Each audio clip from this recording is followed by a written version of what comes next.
Yo, what's up tol? Wednesday afternoon. So, punta tayo ng Ayala Malls, Bertis North para sa strength and conditioning banat. So ayun, sagutin natin yung ilang mga tanong ng mga utol natin. Ito yung tanong ni Gerald de Guzman.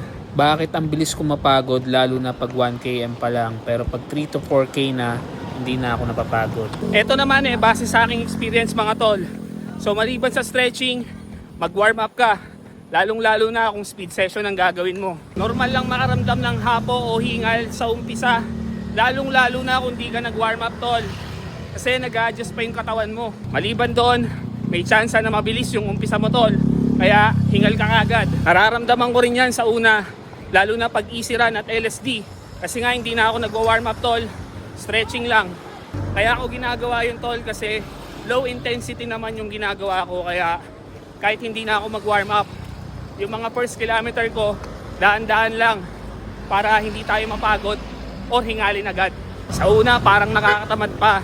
Pero after ng 5 to 6 kilometers, okay na mga tol. Lalong-lalo na pag pinagpawisan na tayo. Pero gaya nga ng sabi ko, pag speed session tol, dapat mag-warm up ka. Ito pa yung isang tanong, galing kay Pablo Escobar. Gaano ka nakatagal nag-zone 2 training, HR base? 2023 to 2024, easy run at LSD lang ang alam kong gawin mga tol. Zone 2 training lang tayo nun. Hindi ko alam yung interval, tempo run, at kung ano-ano pang speed session. Nag-e-effort lang ako pag race day, which is monthly naman akong meron nun. Kaya mayroon pa rin tayo mabilis na takbo. Halos isang taon tayong zone 2 training nun mga tol.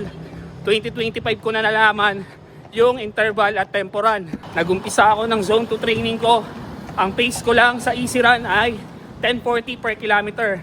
Nababa ko siya ng 8. Ngayon naman, 7 to 6:50 per kilometer na tayo mga tol.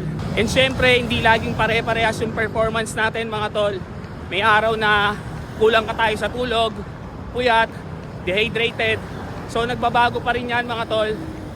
Pero ganun pa man, malayo na ako sa dating ako. Yon ang nanalo nga pala ng anniversary gift ni Patrips IC. Ginawa na nating dalawa tol, si Mark Jason de los Santos and Antoinette Tayaw. Kahapon lang nagbasa at nakapili si Bunso dahil holiday. Congratulations sa 2 winners natin mga tol. Banat!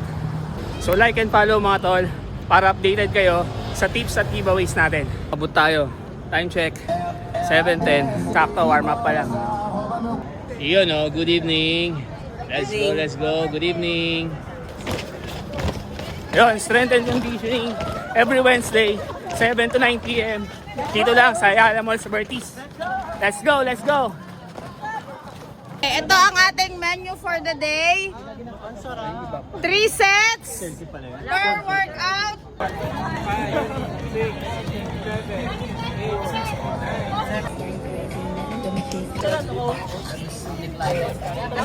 Let's go, Prince!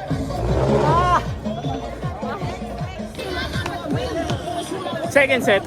Let's go, tol. Let's go. Hurdles. Ayan, all sets done. Let's go. Congrats kayo, Pat. Nice one, tol.